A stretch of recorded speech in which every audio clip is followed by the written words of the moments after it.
Baik, selanjutnya adik-adik yang Bapak banggakan, perkenalan di mata kuliah selanjutnya tadi sudah ya, termasuk model pembelajaran menggunakan Zoom. Nah, selain variatif menggunakan Zoom khusus untuk koperasi syariah ini, nanti kita akan menggunakan Google Classroom ya.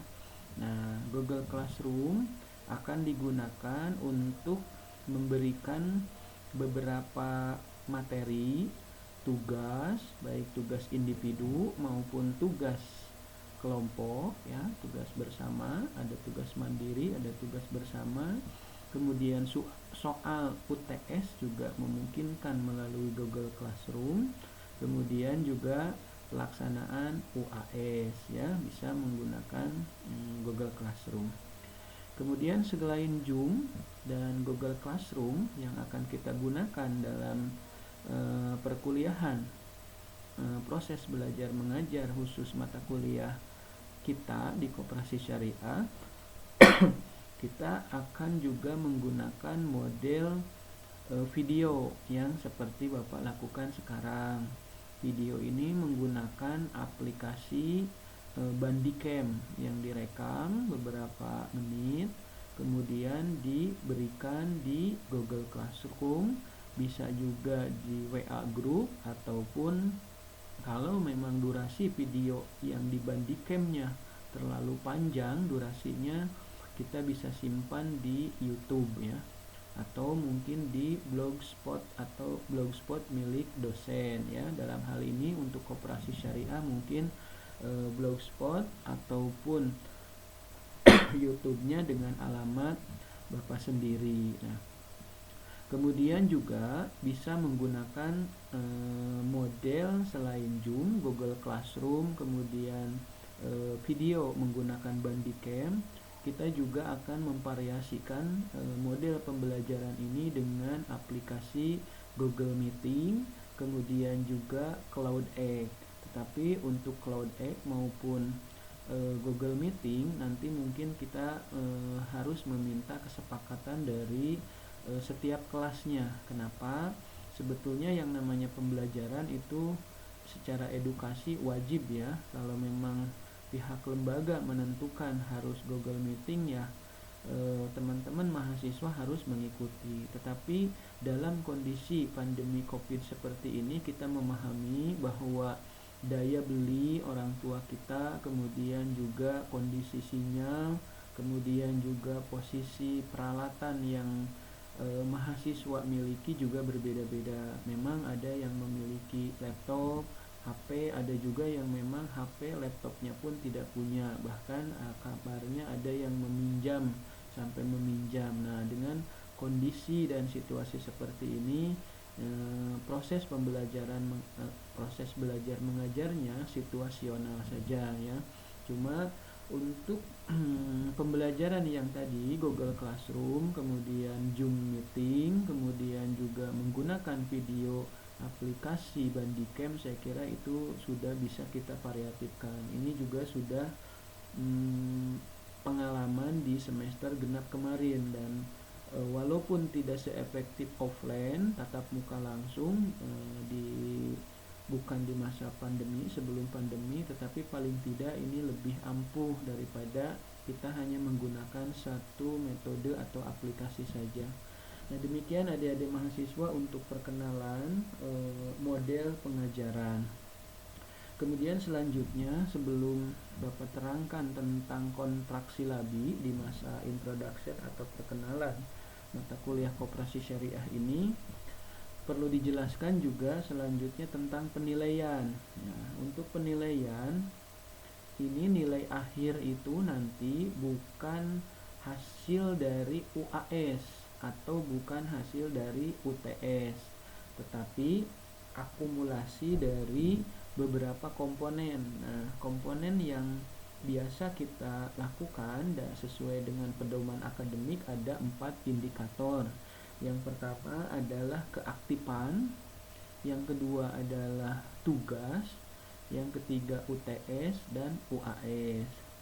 Nah, untuk keaktifan itu ya nanti nilainya berapapun hasil dari Anda mau 70, 60, 80 atau bahkan 100 itu akan dikalikan dengan bobot 10%. Nah, sementara untuk tugas berapapun nilai yang Anda dapatkan itu akan dikali bobotnya 20% ya. Sementara untuk UTS berapapun hasil yang Anda dapatkan ya, beragam.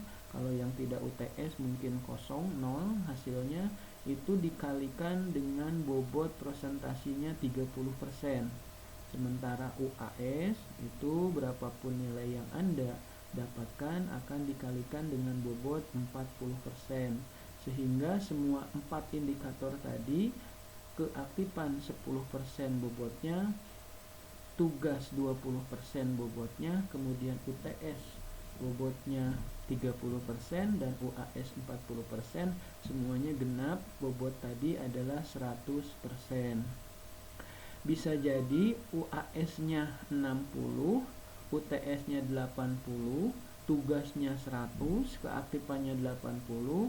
Jadi nilai akhirnya tidak sama dengan UAS tadi 60, bisa saja di 70 sekian atau dan sebagainya ya, tinggal menghitung saja.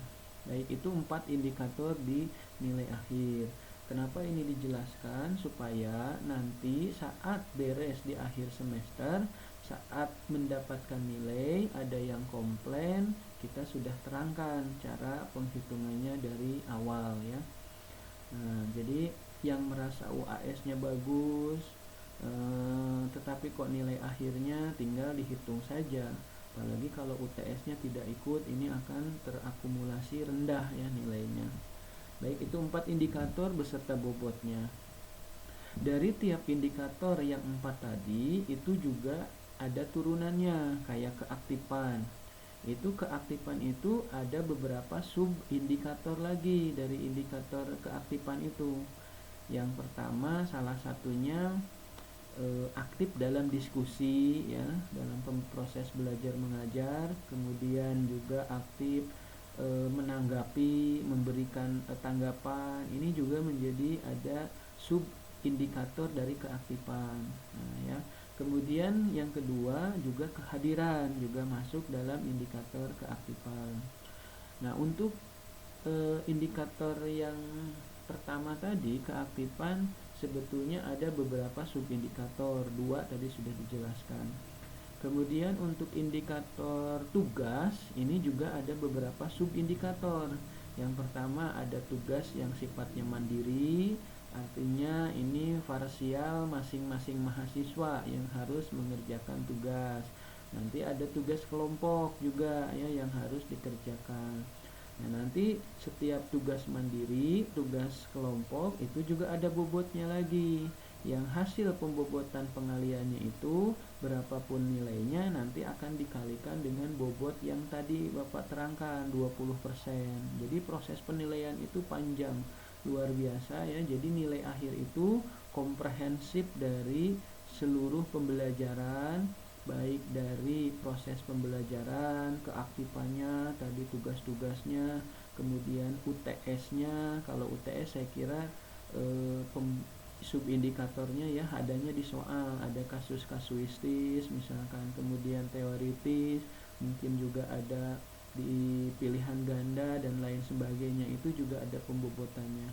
Cuma nilai akhirnya itu sudah bisa dikatakan langsung dikalikan dengan bobot yang 30% tadi. Begitupun dengan UAS saya kira ya.